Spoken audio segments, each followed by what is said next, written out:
Friends नमस्कार। स्वागत है आपका ज्ञानोवा यूट्यूब चैनल पर। आज का हमारा डिस्कशन है जनवरी 2026 से मई 2026 के बीच प्रतियोगिता दर्पण करंट अफेयर्स। इसके अंतर्गत हम आज साइंस एंड टेक और इन्वायरमेंट का पार्ट कवर करेंगे। पहले हम मई का अध्ययन करेंगे, फिर अप्रैल, फिर मार्च, फिर फरवरी और फिर जनवरी। फ्रेंड्स तो स्टार्ट करते हैं आज का डिस्कशन। सर्वप्रथम मई का महीना विज्ञान एवं प्रौद्योगिकी, जिसके अंतर्गत पहला टॉपिक चयापचय रोग। ग्लोबल बर्डन ऑफ डिजीज की हाल ही में रिपोर्ट आई है, उसमें पता चला कि भारत एशिया प्रशांत क्षेत्र में प्रमुख केंद्र के रूप में उभर कर आ रहा है नेगेटिव पॉइंट ऑफ व्यू से, क्योंकि चयापचय रोग ये ऐसे रोग हैं जिसमें मधुमेह, थायराइड, फैटी लीवर शामिल होता है। ये लगातार जो है भारत में बढ़ रहा है। ठीक है, ये याद रखिएगा। Global burden of disease report. Dimethyl ether हाल ही में चर्चा में रहा। ठीक है, यह एक रंगहीन गैर संक्षारक और कम विषाक्त वाली गैस है। ठीक है, शानन नेक्स्ट टॉपिक, ये गुजरात में पड़ता है। पहली सेमीकंडक्टर असेंबली और परीक्षण सुविधा का उद्घाटन किया गया। कहां पर? सानंद में। 2021 में इंडिया सेमीकंडक्टर मिशन लॉन्च किया गया था, 10 अरब डॉलर, ठीक है ना, के साथ। और बजट 2026-27 में इंडिया सेमीकंडक्टर मिशन 2.0 लॉन्च किया गया है, ये याद रखिएगा।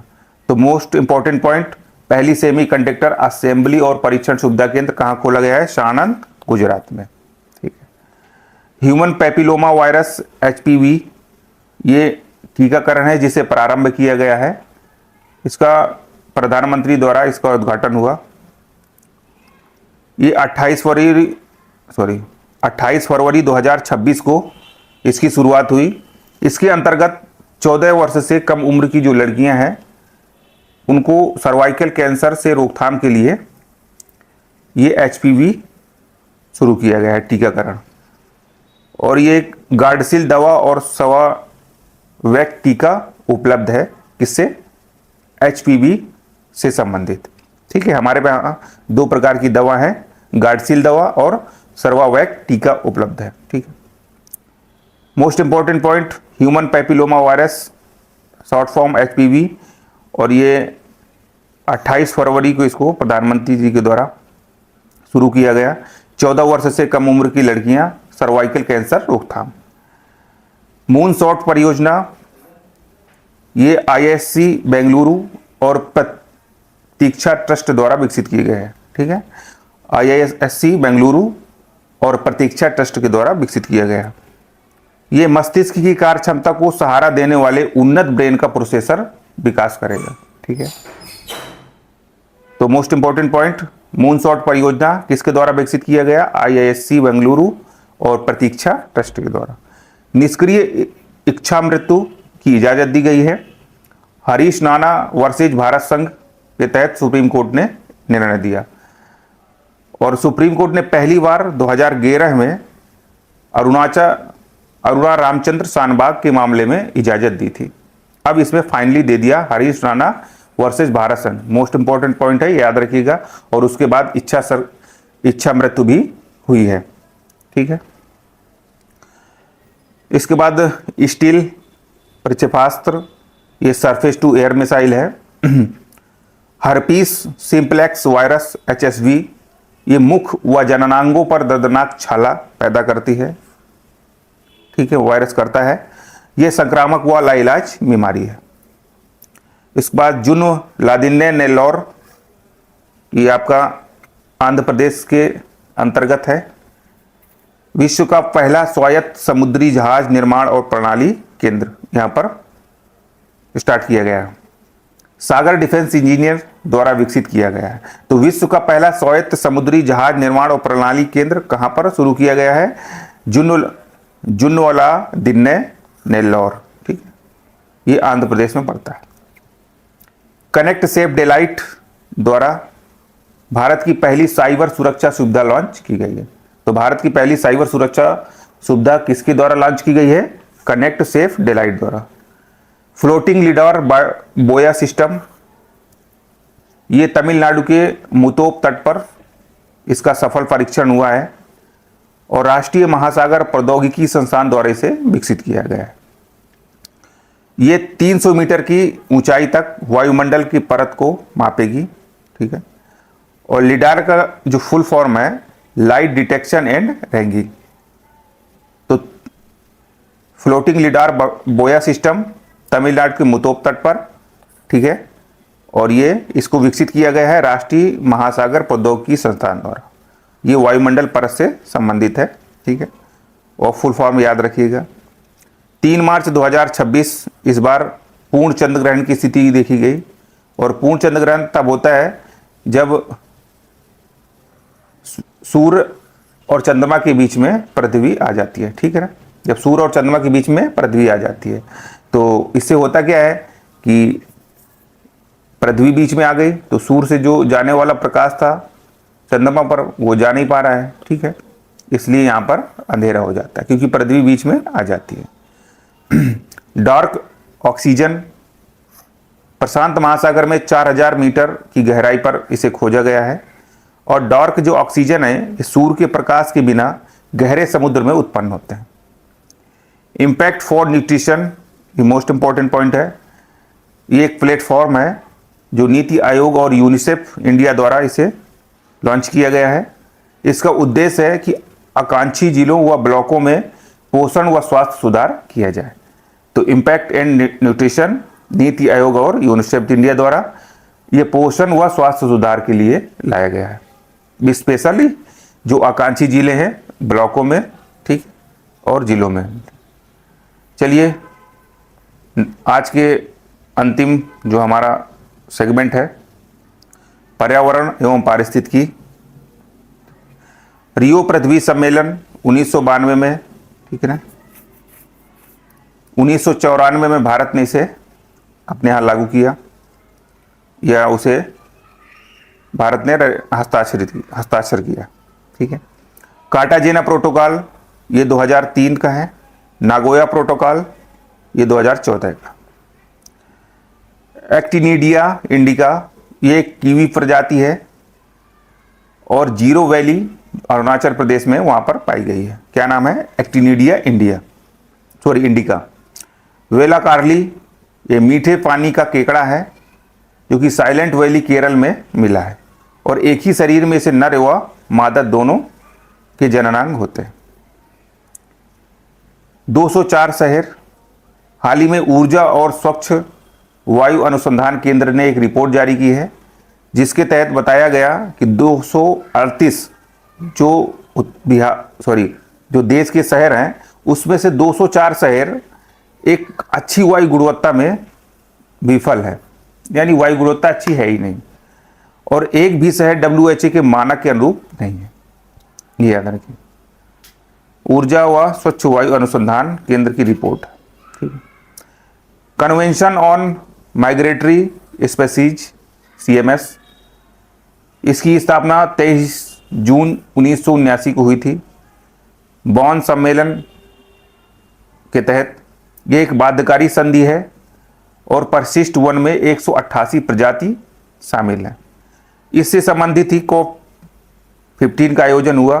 कहाँ पर? ब्राजील के कैंपो ग्रांडे में। ठीक है।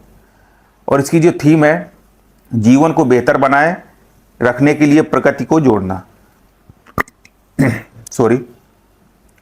तो मोस्ट इंपॉर्टेंट जो पॉइंट है कि COP15 जो कि आपका माइग्रेटरी जो स्पेसीज है उससे रिलेटेड है, उसका आयोजन कहाँ हुआ? ब्राजील के कैंपो ग्रांडे में। और ये आपका इस बार का जो थीम है, जीवन को बेहतर बनाए रखने के लिए प्रकृति को जोड़ना। ये दो मोस्ट इंपॉर्टेंट पॉइंट। एपिस डोसार्टा ये मधुमक्खी की प्रजाति है, विशाल चट्टानी मधुमक्खी के रूप में देखने को मिलता है। Air purifier tower most important है। ये पहला माइक्रो एल्गी आधारित है और दिल्ली के एरोसिटी हाईवे के तट पर इसे बनाया गया। तो दिल्ली के एरोसिटी हाईवे के तट पर पहला माइक्रो एल्गी आधारित एयर प्यूरिफायर टावर। भारत बाइसेन महोत्सव 2026 का आयोजन कहाँ हुआ? ओडिशा के देब्रीगढ़ वन्यजीव अभयारण्य पर। ठीक है, ये दूसरा संस्करण है। और जो बाइसन है वो IUCN में संकटग्रस्त की श्रेणी में आता है, साइट्स की परसिस्ट 1 में शामिल है। तो इसमें मोस्ट इंपॉर्टेंट पॉइंट यही है कि भारत बाइसन महोत्सव 2026 का आयोजन कहाँ हुआ? ओडिशा के देब्रीगढ़ वन्यजीव अभयारण्य पर। ठीक है, ये याद रखिए। राष्ट्रीय उत्पादकता परिषद, जिसकी स्थापना 1958 में की गई, यह एक स्वायत्त और गैर लाभकारी संस्थान परिषद है। जोहा चावल हाल में बहुत चर्चा में रहा, क्योंकि असम का एक GI टैग प्राप्त चावल है और इसकी पहली खेप इटली और यूनाइटेड किंगडम को गई है। तो इटली और यूनाइटेड किंगडम जोहा चावल। नागौरी पान मेथी, यह राजस्थान को सामुदायिक किसान किस्म श्रेणी में इससे पेटेंट प्राप्त हुआ है। तो नागौरी पान मेथी का संबंध किस राज्य से है? राजस्थान से। ये डायरेक्ट ऐसे ये आपके 4 राज्य दे देंगे और 4 विकल्प दे देंगे, इसको आपको ऐसे मिलान करना होगा। तो इस टाइप से क्वेश्चन आता है। तो नागौरी पान मेथी राजस्थान से संबंधित। चलिए तो अब स्टार्ट करते हैं अप्रैल माह का डिस्कशन। अप्रैल माह में क्या कुछ हुआ इसको देखते हैं। ये हमारे PDF की बातें हैं। क्यों ज्ञानोवा नोट्स PDF क्यों इतनी महत्वपूर्ण है? क्योंकि इसमें है rich content, crisp and effective short notes. 15 से 20 पेज का नोट्स की रहता है 1 महीने का। और 400-500 पेज वाला PDF नहीं पढ़ना है। 130 से 150 पेज की PDF पूरे साल की रहेगी, जिससे आप बार बार यूजन कर पाएँ, इससे सफल भी हो पाएँ। बस आपको काम ही करना है, वीडियो जरूर देखना है, तभी PDF कारगर होगी। चलिए, यह संपर्क सूत्र है। चलते हैं नेक्स्ट टॉपिक पर। तो हमारा जो अगला सेगमेंट है विज्ञान एवं प्रौद्योगिकी। ठीक है, पहला iLive कनेक्ट। ये विश्व का पहला डॉक्टर संचालित AI हेल्थ केयर इकोसिस्टम है। तो विश्व का पहला डॉक्टर संचालित AI हेल्थ केयर इकोसिस्टम क्या नाम है? iLive connect. iLive connect. एनीरा, ये स्वदेशी बायोसिमिलर दवा है। ठीक ना, स्वदेशी है, रेटिनल रोगों के उपचार के लिए, और ये जाउडस लाइफ साइंसेज द्वारा विकसित की गई है। ठीक है, स्वदेशी बायोसिमिलर का मतलब क्या होता है? जो जीवित कोशिकाओं से बनाया जाता है। तो ध्यान रखें कि स्वदेशी बायोसिमिलर दवा रेटिनल रोगों के उपचार के लिए जाउडस लाइफ साइंसेज द्वारा जो डेवलप की गई, उसका नाम क्या है? एनीरा। एकदम याद कर लीजिए इसको, एनीरा। ठीक है, चलिए, गैलेक्स आई, ये भारत का पहला निजी सैटेलाइट ऑपरेटर है और डेटा की मार्केटिंग और रीसेलिंग NSIL यानी न्यू स्पेस इंडिया लिमिटेड द्वारा किया जाएगा। तो भारत का पहला निजी सैटेलाइट ऑपरेटर क्या नाम है उसका? गैलेक्सी आई। सैटेलाइट बस एज ए सर्विस, यह एक पहल है इन स्पेस की। ठीक है, इसके अंतर्गत 3 स्टार्टअप्स का चयन हुआ है। पहला है ध्रुव स्पेस और दूसरा स्ट्रॉम टेक्नोलॉजी सॉरी, और तीसरा अजिस्ता इंडस्ट्रीज। ठीक है, तो ये ऐसे मोस्ट इंपॉर्टेंट इसमें ये है कि इन स्पेस की एक पहल जिसके अंतर्गत 3 स्टार्टअप्स का चयन हुआ है। क्या नाम है उसका? सैटेलाइट बस as a service. Time warped, हाल ही में खोजा गया एक सुपरनोवा है। तो हाल ही में खोजा गया एक सुपरनोवा, उसका नाम क्या है? Time warped. पहला नेशनल बायो बैंक लॉन्च किया गया और इसको 6 राज्य और 2 केंद्र शासित प्रदेश के 28 संस्थान इसमें मिलकर के कार्य करेंगे। ठीक है, ASC अर्जुन ह्यूमनाइड रोबोट है। ये विशाखापट्टनम रेलवे स्टेशन पर स्थापित किया गया है इसको। ये भारतीय रेलवे के द्वारा यात्रियों की सुरक्षा के लिए। तो humanoid robot Visakhapatnam railway station यात्रियों की सुरक्षा के लिए कौन सा है रोबोट? ASC अर्जुन। बोधन AI, ये एडू स्टैक द्वारा विकसित किया गया है IIT मद्रास में।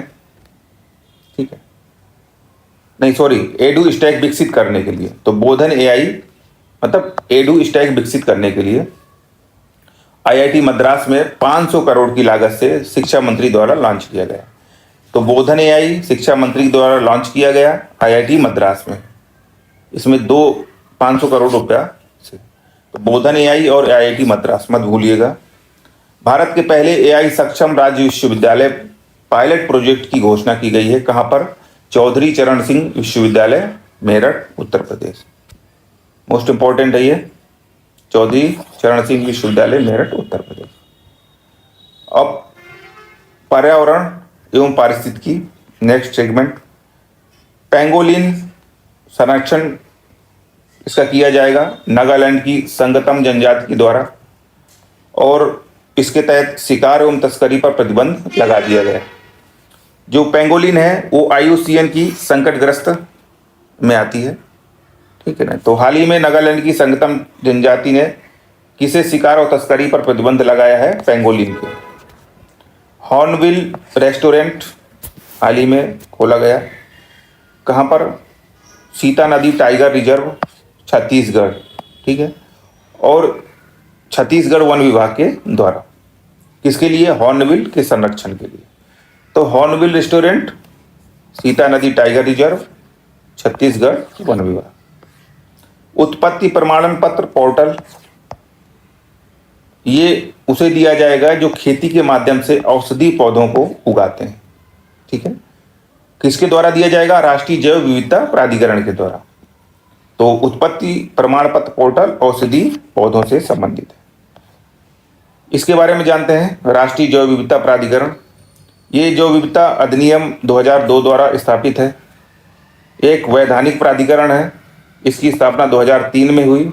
देखिए कानून, ये जैव विविधता अधिनियम आया था 2002, इसके आधार पर बना, पर इसकी स्थापना की गई प्राधिकरण की 2003 में। हेडक्वार्टर चेन्नई। इसमें एक अध्यक्ष होते हैं और 10 पदेन सदस्य, 5 गैर सरकारी सदस्य। तो किसी भी PCS के एग्जाम में एनवायरमेंट से संबंधित स्टैटिक का जो पार्ट है आपका, वहां से क्वेश्चन पूछ ले सकता है। राष्ट्रीय जैव विविधता प्राधिकरण के बारे में जानना अति आवश्यक है। नंधौर वन्यजीव अभयारण्य हाल ही में चर्चा रहा है, किस राज्य में है? उत्तराखंड राज्य में। ओपन सी फिश फार्मिंग प्रोजेक्ट, ये देश का पहला फार्मिंग प्रोजेक्ट है। ये अंडमान सागर के नॉर्थ वे अर्थात श्री विजयपुरम में खोला गया है। श्री विजयपुरम किसका पुराना नाम है, नया नाम है, सॉरी, पोर्ट ब्लेयर, ठीक है ना। अंडमान निकोबार की राजधानी जो पोर्ट ब्लेयर है उसका नया नाम श्री विजयपुरम है। तो वहीं पर ओपन सी फिश फार्मिंग प्रोजेक्ट। हाँ, तो नेक्स्ट जो मंथ है हमारा अब मार्च का, और मार्च में क्या कुछ हुआ देखते हैं। विज्ञान एवं प्रौद्योगिकी,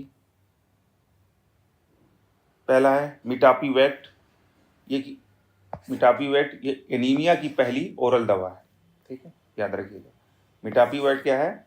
एनीमिया की पहली ओरल दवा। टैगाटोज, ये एक प्राकृतिक शर्करा है जो कि सुक्रोज की तुलना में 92% अधिक मीठी है, ठीक है। तो टैगाटोज क्या है? प्राकृतिक शर्करा। पखुंडी पोर्टल, ये महिला एवं बाल विकास मंत्रालय के द्वारा लॉन्च किया गया है पखुंडी पोर्टल, और ये महिलाओं के पोषण, स्वास्थ्य, शिक्षा, पुनर्वास, देखभाल से संबंधित चीजें इसमें रहेंगी।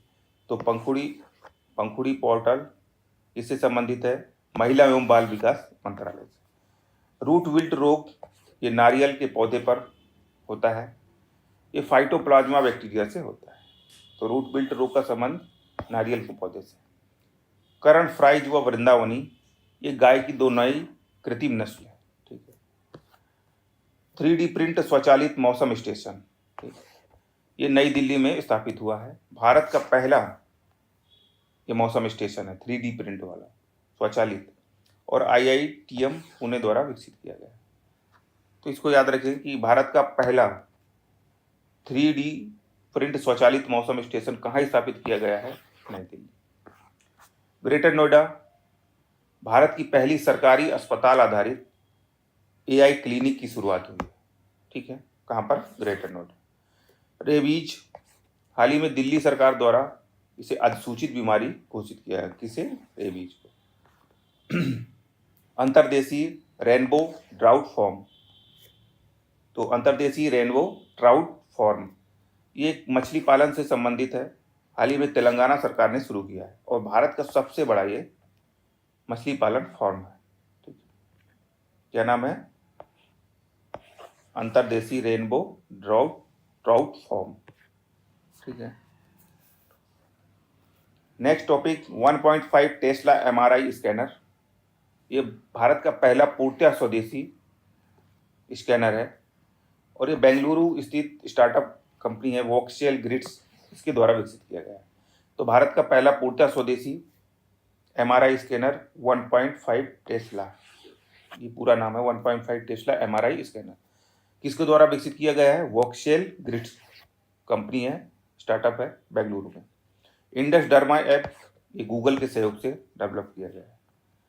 भारत की पहली 3D फ्लैक्स एक्वेस एंजियोग्राफी आर्मी हॉस्पिटल दिल्ली में एडवांस इमेजिंग की मिनिमली इनोवेटिव ग्लूकोमा सर्जरी के साथ मिलकर सफलता प्राप्त। चलिए अब पर्यावरण एवं पारिस्थितिकी, एनवायरमेंट इकोलॉजी, इसमें आपका है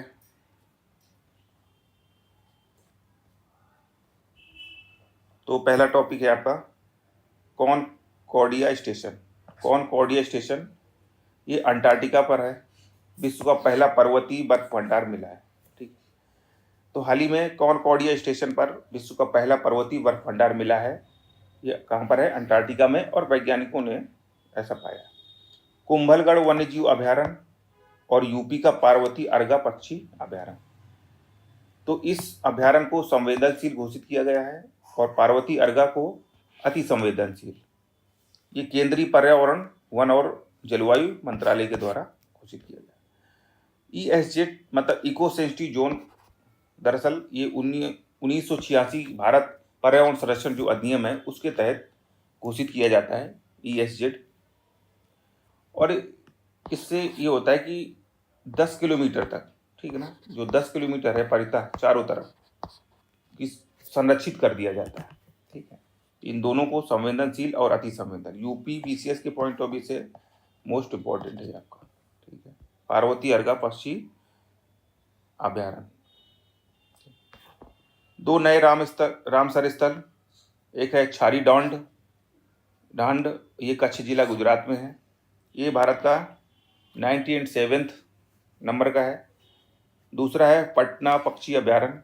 अब पटना पक्षी अभयारण्य से बिहार और पटना मत समझिएगा, ये उत्तर प्रदेश के एटा में अभयारण्य पाया जाता है।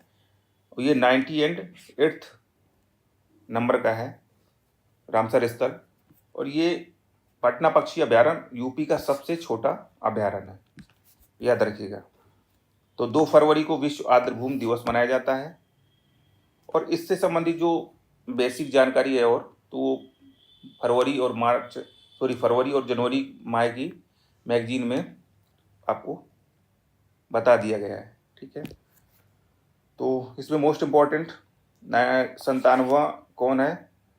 ये आपका छारी डांड, और 98वां पटना पक्षी अभयारण्य एटा, यूपी का सबसे छोटा। 2 फरवरी विश्व आर्द्रभूमि दिवस। बस चलते हैं। हाँ, तो वर्तमान में कितने हो गए हैं? 98 रामसर स्थल हो गए हैं भारत के, याद रखिए। चलिए अब आज की क्लास के समापन की ओर चलते हैं हम लोग। बहुत ही कम टॉपिक है। टाइलर पर्यावरण पुरस्कार इस साल टोबी कियर्स को मिला है। ये माइक्रोराइजल, ठीक है, माइक्रोराइजल नेटवर्क पर शोध किया है इन्होंने, और ये अमेरिकी जीव विज्ञानी है। ठीक है, विश्व का सबसे बड़ा पर्यावरण पुरस्कार है। तो इससे मोस्ट इम्पॉर्टेंट पॉइंट ये है कि 2025 का टाइलर पर्यावरण पुरस्कार किसे मिला है? टोबी कियर्स को। किसके लिए? माइक्रोराइजल नेटवर्क पर शोध करने के लिए। ये अमेरिकी जीव विज्ञानी है। बस जाम्बिया, हाल ही में इरडा ने 100 मेगावाट का सौर ऊर्जा संयंत्र स्थापित करने के लिए $22.5 मिलियन का पहला विदेशी हरित ऊर्जा ऋण दिया है। दरअसल पेरिस जलवायु समझौते के तहत यह है कि जो गरीब देश हैं या जो विकासशील देश हैं, अल्प विकसित देश हैं, तो उनको जो मजबूत देश है वो दे सकता है। तो भारत की दृष्टि से जाम्बिया कमजोर देश है, तो उसको भारत ने सौर ऊर्जा संयंत्र स्थापित करने के लिए दिया। तो हाल ही में ये आएगा कि हाल ही में इरडा द्वारा 100 मेगावाट सौर ऊर्जा संयंत्र स्थापित करने के लिए पहला विदेशी हरित ऊर्जा ऋण किसे दिया गया है?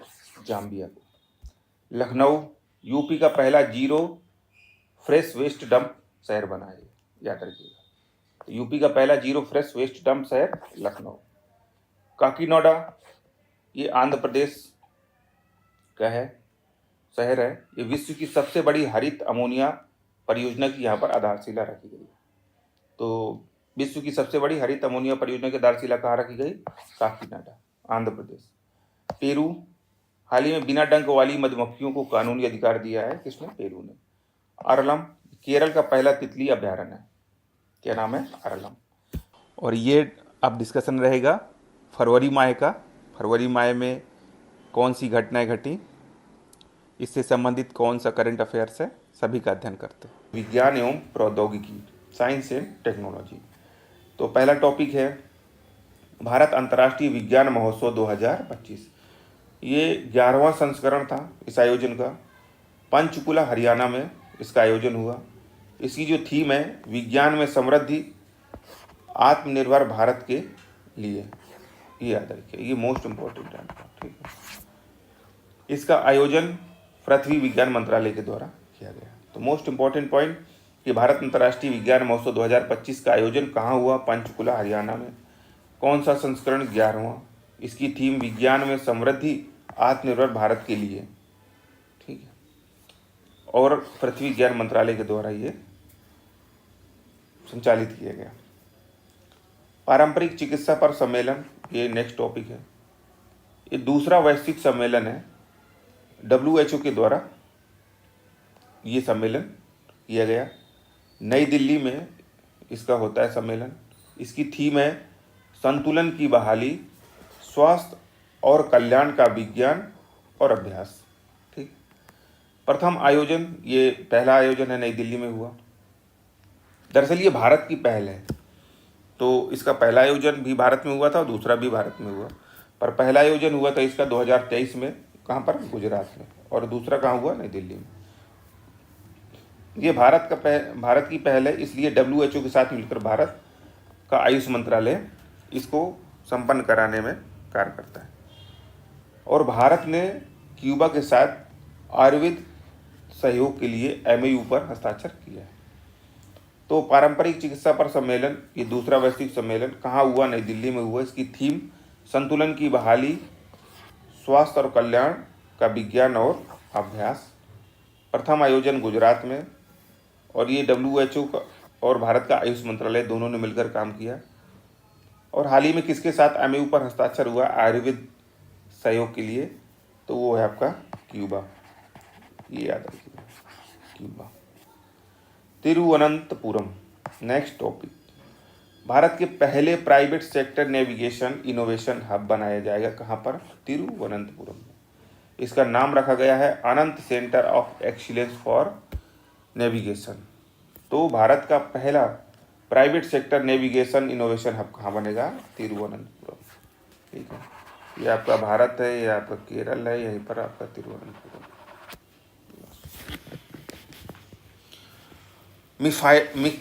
मिकाइला बेंथोस, ठीक है, मिकाइला बेंथोस ये अंतरिक्ष में जाने वाली पहली व्हील चेयर यात्री है। और ये 15 दिसंबर को गई।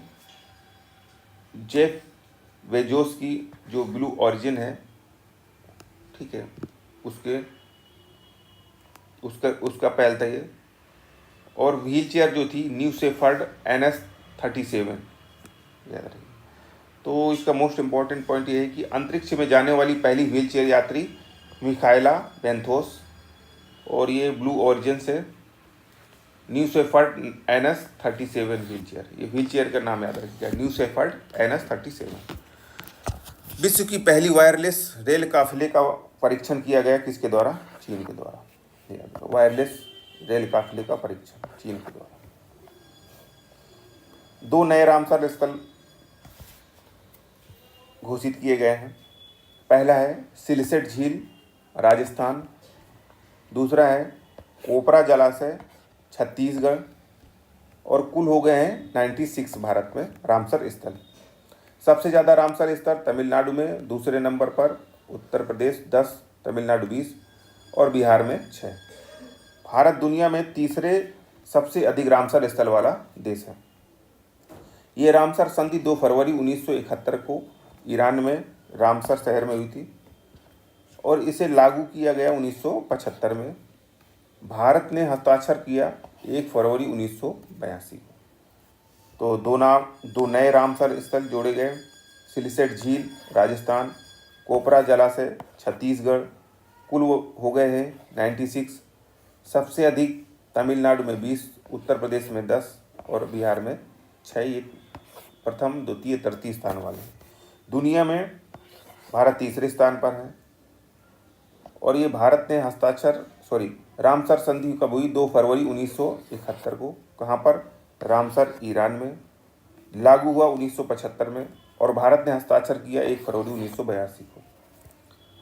और 2 फरवरी को आर्द्रभूमि दिवस मनाया जाता है। वो इसलिए देखिए कि 2 फरवरी को ही ये संधि हुई थी, इसलिए आर्द्रभूमि दिवस 2 फरवरी को मनाया जाता है। और कुछ अन्य चीज़ें हैं कि जैसे भारत का पहला कौन था? तो चिल्का झील और केवलादेव नेशनल पार्क राजस्थान, ये भारत के पहले थे। ठीक है। नेक्स्ट टॉपिक अंडमान निकोबार का है कि भारत का पहला राष्ट्रीय कोरल रीफ अनुसंधान केंद्र, ये मोस्ट इम्पॉर्टेंट है आपका, कि भारत का पहला राष्ट्रीय कोरल रीफ अनुसंधान केंद्र कहाँ पर? अंडमान निकोबार पर। NH-45 वाइल्ड लाइफ सेफ सड़क बनाने का निर्णय लिया गया है। कहाँ पर? NH-45 पर, मध्य प्रदेश में। ये national highway authority of India के द्वारा बनाया जाएगा। बस इतना याद रखिएगा कि पहली वाइल्ड लाइफ सेफ सड़क कहाँ बनाई जा रही है? NH-45 में, मध्य प्रदेश। तमिल में ऊद बिलाव के संरक्षण हेतु विशेष पहल किस राज्य ने शुरू किया है? तमिलनाडु। हाल ही में नीदरलैंड के साथ लोथल गुजरात में जो पड़ता है, वो यह लोथल वाला जो है वो राष्ट्रीय समुद्री विरासत परिसर है यहाँ पे। तो इसके विकास के लिए एक MOU पर हस्ताक्षर किया गया है। किससे? नीदरलैंड के साथ। तो क्वेश्चन ऐसा आ सकता है कि हाल ही में लोथल गुजरात राष्ट्रीय समुद्री विरासत परिसर के विकास के लिए MOU पर हस्ताक्षर किया गया है। किस देश के साथ? नीदरलैंड के साथ। नेक्स्ट है मैत्री सेकंड। तो हाल ही में वित्त मंत्रालय ने निर्णय लिया है कि पूर्वी अंटार्कटिका पर नए अनुसंधान केंद्र खोला जाएगा और ये 2032 तक बनकर तैयार हो जाएगा।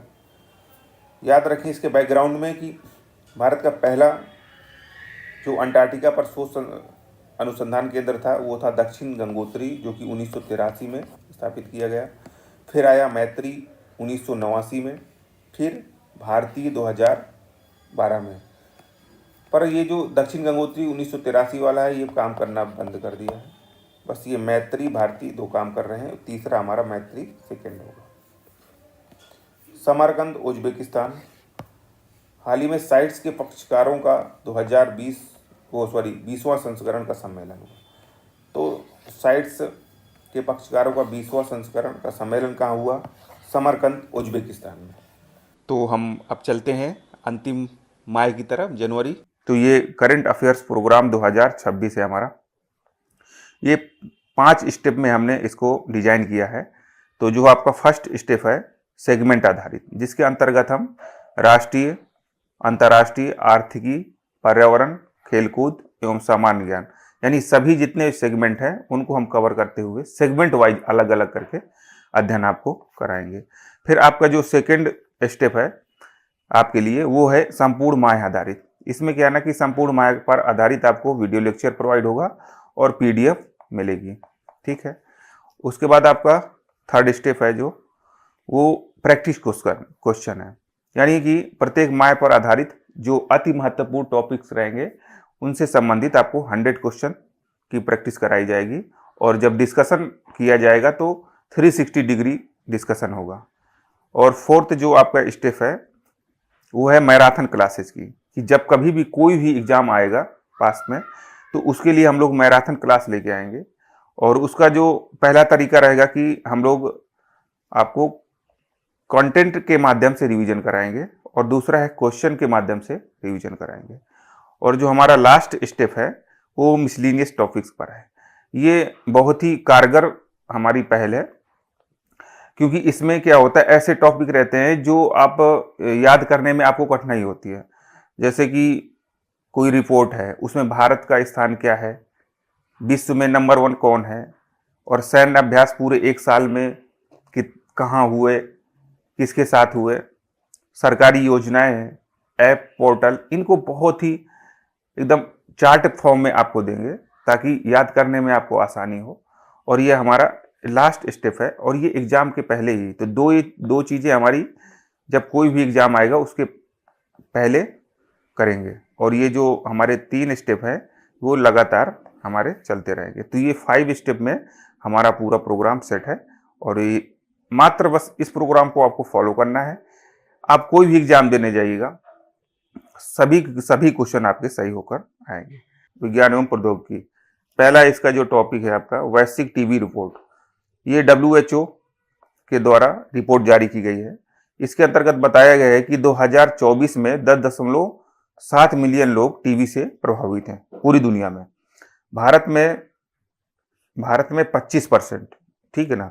सर्वाधिक संख्या है टीबी बीमारियों की, टीबी के जो आपके पीड़ित लोगों की, वो भारत में है सबसे ज्यादा, पूरी दुनिया का 25%। और दूसरे नंबर पर इंडोनेशिया है। 2024 में 27.1 लाख लोग भारत में टीबी से पीड़ित हुए। और ये जो रिपोर्ट है वो इसका उन्मूलन है वैश्विक लक्ष्य 2030, यानी जो आपकी टीबी उन्मूलन का वैश्विक लक्ष्य क्या है, 2030 है। ये जो टीबी है, ट्यूबरकुलोसिस, ये आपका माइकोबैक्टीरियम ट्यूबरकुलोसिस बैक्टीरिया के द्वारा होता है, ठीक है। ये फेफड़े जनित बीमारी है, यानी आपके फेफड़ों को प्रभावित करती है। और जो टीबी क्षय रोग दिवस है पूरी दुनिया में, वो 24 मार्च को मनाया जाता है।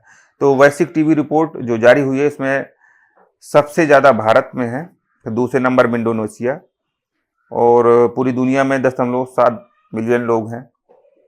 और इसका जो बैक्टीरिया है वो माइकोबैक्टीरियम ट्यूबरकुलोसिस बैक्टीरिया फेफड़े को भी प्रभावित करता है। और 24 मार्च इसका दिवस है, ठीक है। अगला जो हमारा टॉपिक है वो युवा AI फॉर ऑल पहल, ठीक है। युवा AI फॉर ऑल पहल, ये इलेक्ट्रॉनिक्स एंड IT मंत्रालय के द्वारा ये पहल शुरू किया गया है, और इसके अंतर्गत ये इंडिया AI मिशन के अंतर्गत है। इसका उद्देश्य है कि AI क्षेत्र वैश्विक नेतृत्व को मजबूत करना, यानी कि AI की फील्ड में जो वर्ल्ड लेवल में भारत का जो नेतृत्व है उसको मजबूत हो।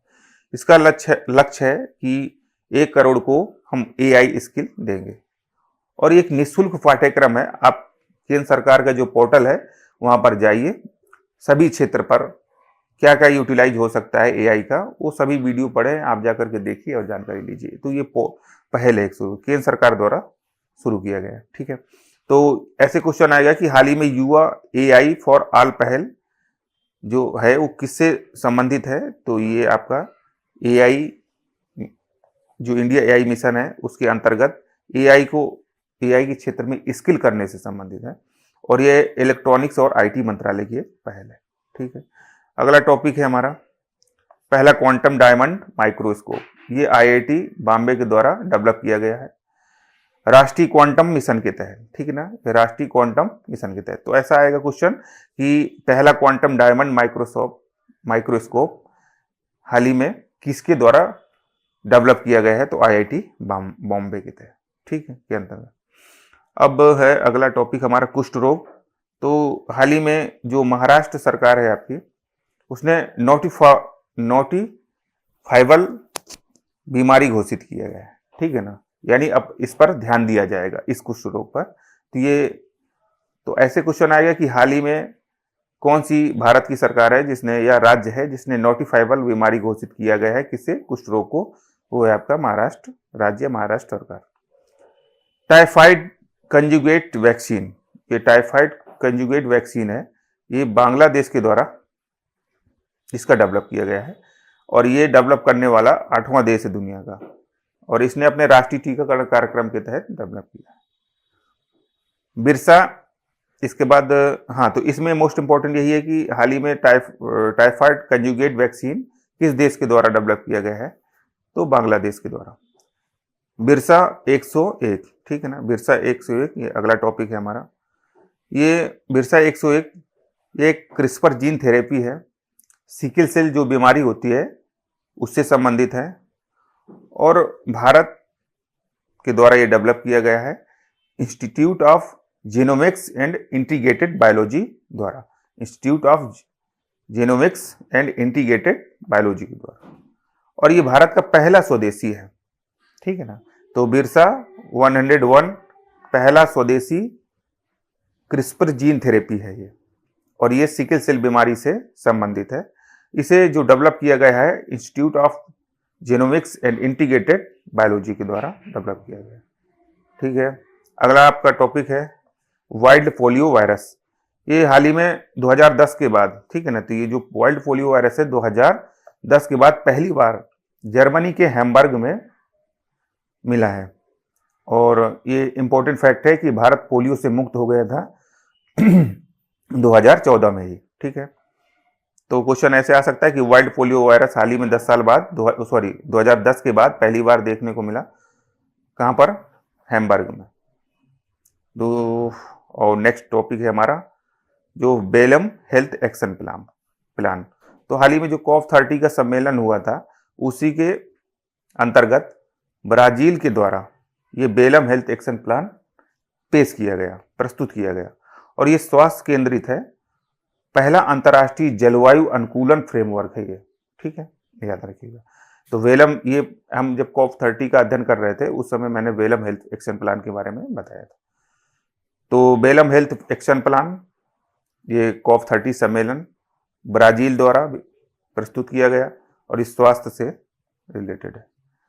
अब हम लोग लास्ट सेगमेंट की ओर चलते हैं, आपका पर्यावरण एवं पारिस्थितिकी।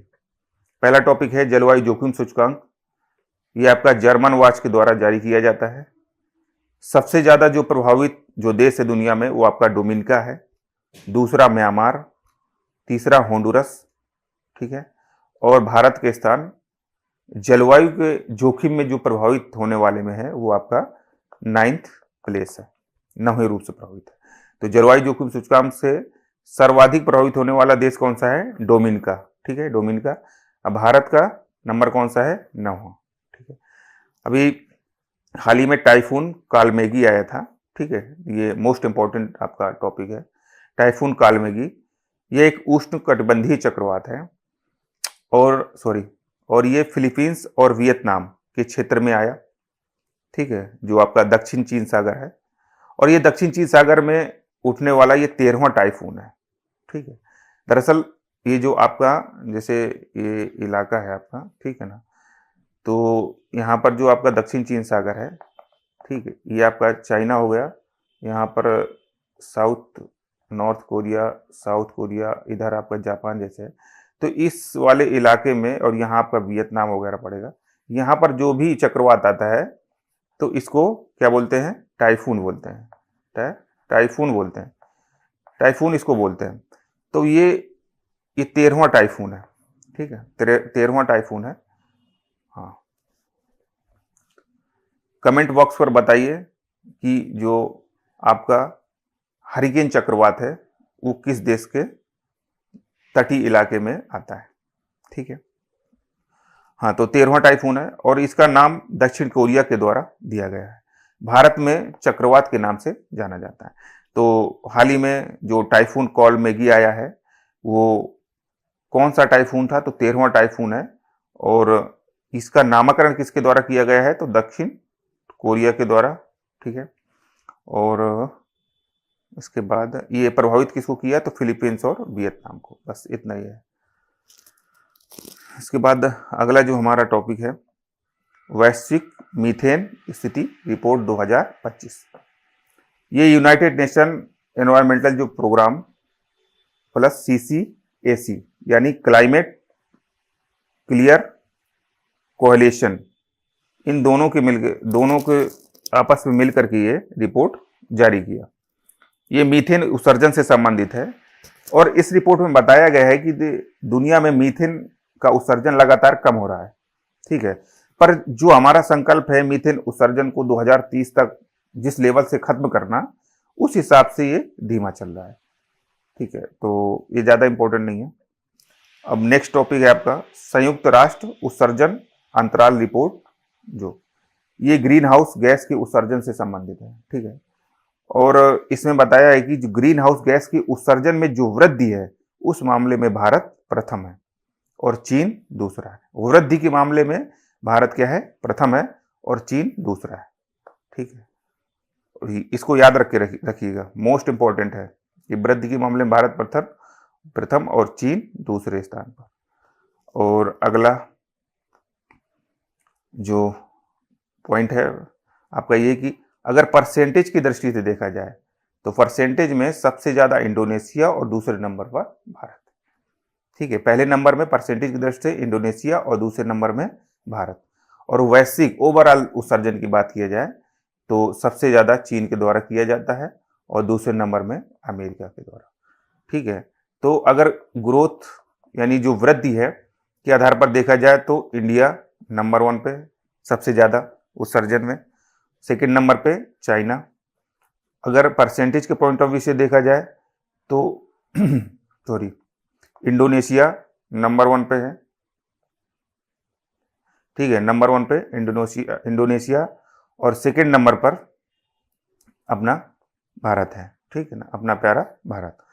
और उस वैश्विक उत्सर्जन ओवरऑल की दृष्टि से देखा जाए तो आपका चाइना नंबर 1 पर और USA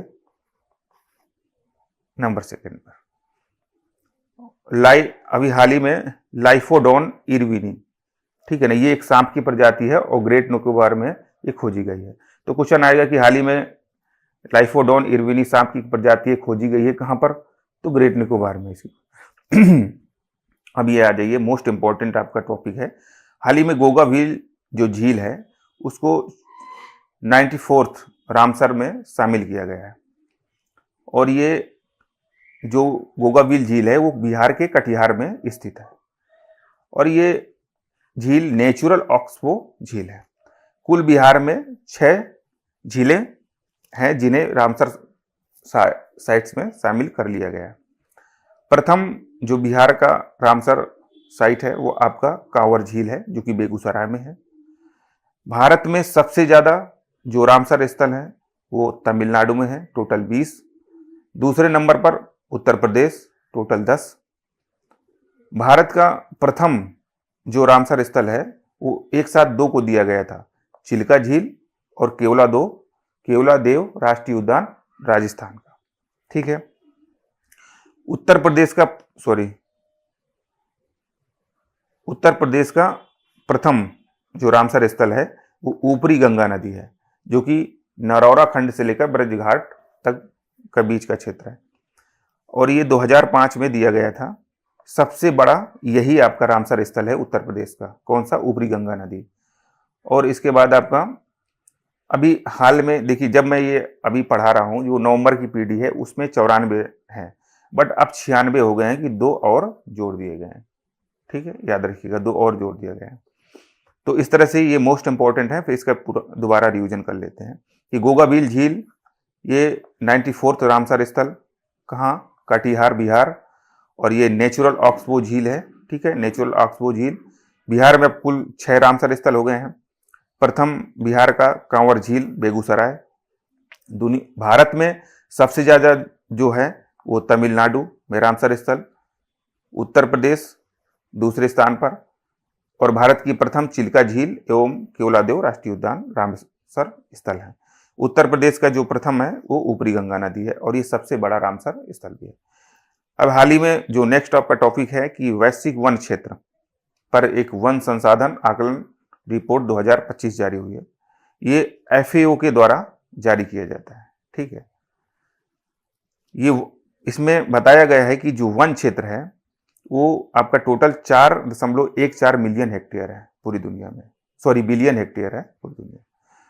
इसमें 32%, ठीक है ना, परसेंटेज की दृष्टि से देखा जाए तो 32% एरिया में वन क्षेत्र पाया जाता है।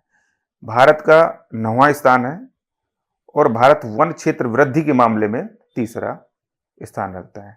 ठीक है, तो वैश्विक वन क्षेत्र पर जो वैश्विक वन संसाधन आकलन 2025 रिपोर्ट है, ये FAO के द्वारा जारी किया जाता है और इसमें बताया गया है कि पूरे दुनिया में 32% एरिया में आपका वन क्षेत्र है। भारत का 9वां स्थान है और वृद्धि के मामले में भारत का तीसरा स्थान है। इस तरह से हमारा आज का डिस्कशन है वो कंप्लीट होता है। हमने इकोनॉमी, साइंस टेक और एनवायरनमेंट से संबंधित जितने भी महत्वपूर्ण टॉपिक हैं और उसके अंतर्गत जो अति महत्वपूर्ण पॉइंट्स है उनको 2 बार में रिवीजन पढ़ करके कंप्लीट करने का प्रयास किया।